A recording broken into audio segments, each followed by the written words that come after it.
बिस्मिल्लाहिर्रहमानिर्रहीम। अस्सलाम investors. FY27 के फर्स्ट इन्वेस्टमेंट राउंड अप का आगाज़ करते हैं the discussion on the PSX, जहां एक तरफ तो KSE 100 काफ़ी वॉलेटाइल रहा, बट इस वॉलेटिलिटी को ड्राइव करने वाले रीजंस काफ़ी हद तक एक्सपेक्टेड लाइंस पे थे।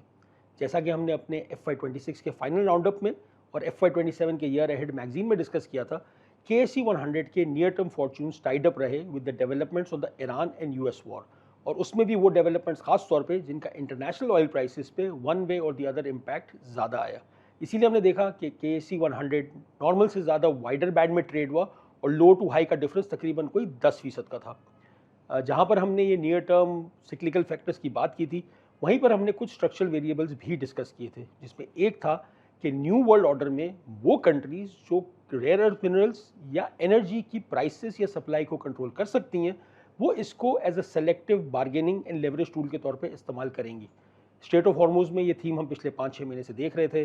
बायलैटरल रिलेशंस की इंपॉर्टेंस हमें नजर आई towards the end of July, जब Pakistan was able to negotiate कि डिस्पाइट द ब्लॉकेट हमारे एक LNG शिपमेंट को वहाँ से गुजरने दिया जाए। बट अब ये थीम स्ट्रेट ऑफ हॉर्मुज से आगे बढ़ती हुई भी नज़र आ रही है, जहाँ हमने इस मंथ देखा कि यमन के हूथीज़ ने अब बाबल मंदब पे भी एक सेलेक्टिव ब्लॉकेट को इम्प्लीमेंट कर दिया, और वहाँ पर हमने ये भी देखा कि चाइनीज़ ने बायलैटरल डिस्कशन करके उस ब्लॉकेट से अपने लिए एक एग्जेम्पशन हासिल कर लिया। तो ये थीम हमें कंटिन्यू होती हुई नज़र आ रही है। दूसरी चीज़ जो हमने डिस्कस की थी वो स्ट्रक्चरल एक चेंज था कि पाकिस्तान का इस रीजन में as a net security provider emerge होकर सामने आना।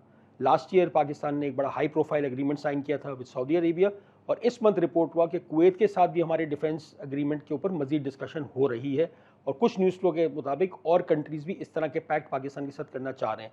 तो इसको अगर एक टोटल होलिस्टिक पिक्चर में देखा जाए तो नियर टर्म मैक्रो रिस्क रहेंगे। Given Pakistan is an oil importing country, जब भी इंटरनेशनल ऑयल प्राइसेस में कोई स्पाइक आएगा पाकिस्तान के एक्सटर्नल अकाउंट पे वो रिफ्लेक्ट होगा। जून का हमारा trade deficit was 46% up year on year at $3.55 billion. इसी तरह जून का जो करंट अकाउंट डेफिसिट था वो रिपोर्ट वाज $649 मिलियन पे, जो जुलाई 2023 के बाद was the highest number that has been reported.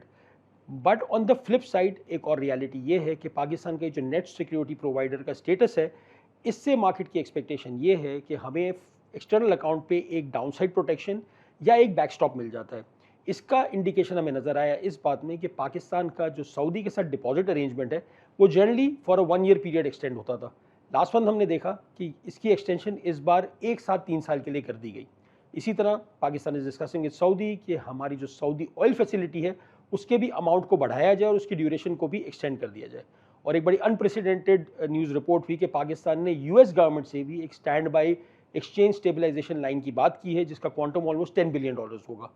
So overall I think ये एक चीज़ है कि जहाँ पर मैक्रो रिस्क एलिवेटेड है, वहीं पाकिस्तान की एक डाउनसाइड प्रोटेक्शन भी नज़र आ रही है।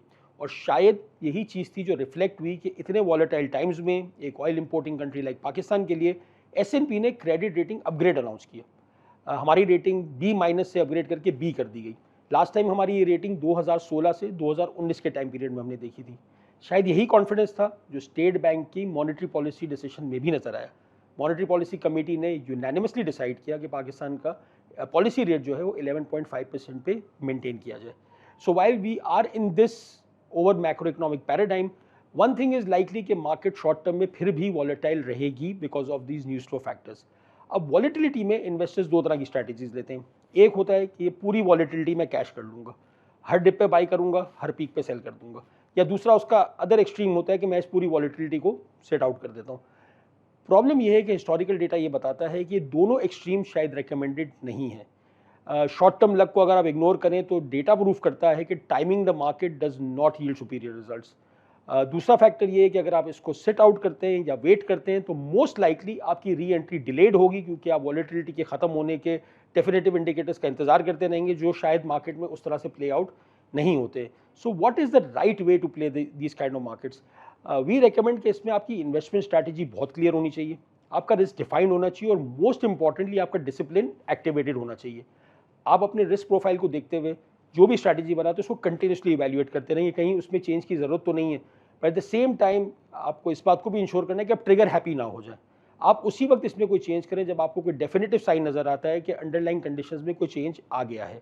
इसकी एग्जांपल इस तरह देते हैं कि इफ़ यू आर अ 25 और 30 ईयर ओल्ड इंडिविजुअल और आपके पास एक टाइम होराइजन है जिसकी वजह से आपने अपने पोर्टफोलियो में इक्विटी एलोकेशन को ज़्यादा रखा हुआ है, तो ये इक्विटी एलोकेशन 2 दिन की मंदी या 4 दिन की मंदी की वजह से चेंज नहीं हो जानी चाहिए। चेंज उसी वक्त होनी चाहिए जब आपको लगता है कि कोई डेफिनेटिव साइन आया है, because you have to realize कि आपके पास एक टाइम होराइजन है इन सारे लॉसेस को रिकवर करने का। फ्लिप साइड भी उतनी ही इंपॉर्टेंट है कि अगर आपका रिस्क एपेटाइट, आपका एज ब्रैकेट या आपकी कंडीशन ऐसी है कि आपके पोर्टफोलियो में इक्विटी का for example recommended weight on the lower side है, आप 4 दिन की तेजी को देख के, भेड़ चाल को देख के, मार्केट में एक ट्वीट पढ़ के अपनी उस एलोकेशन को रैंडमली इंक्रीज ना कर दें। तो बहुत ज़्यादा इंपॉर्टेंट है कि आप अपने डिसिप्लिन को स्टिक करें। इस डिसिप्लिन के प्रोसेस को समझने के लिए, अपने पोर्टफोलियो की रिस्क को कंसिडर करते हुए एक स्ट्रैटेजी बनाने के लिए you can reach out to अलमीज़ान through our 31 branches, our head office, our website और our app, and weed be happy कि आपके साथ बैठ के आपकी कंडीशन को समझते हुए आपको एक right mix of assets recommend कर सकें। तो इसके साथ ही हम इस मंथ के राउंड को कंक्लूड करते हैं। नेक्स्ट मंथ मुलाकात होगी इंशाल्लाह। अल्लाह हाफिज़। म्यूचुअल फंड्स में सरमायाकारी के नताइज मार्केट के हालात पर मुनसर हैं। सरमायाकारी की पॉलिसी और रिस्क को बखूबी समझने के लिए ऑफरिंग दस्तावेजात का मुताला कीजिए।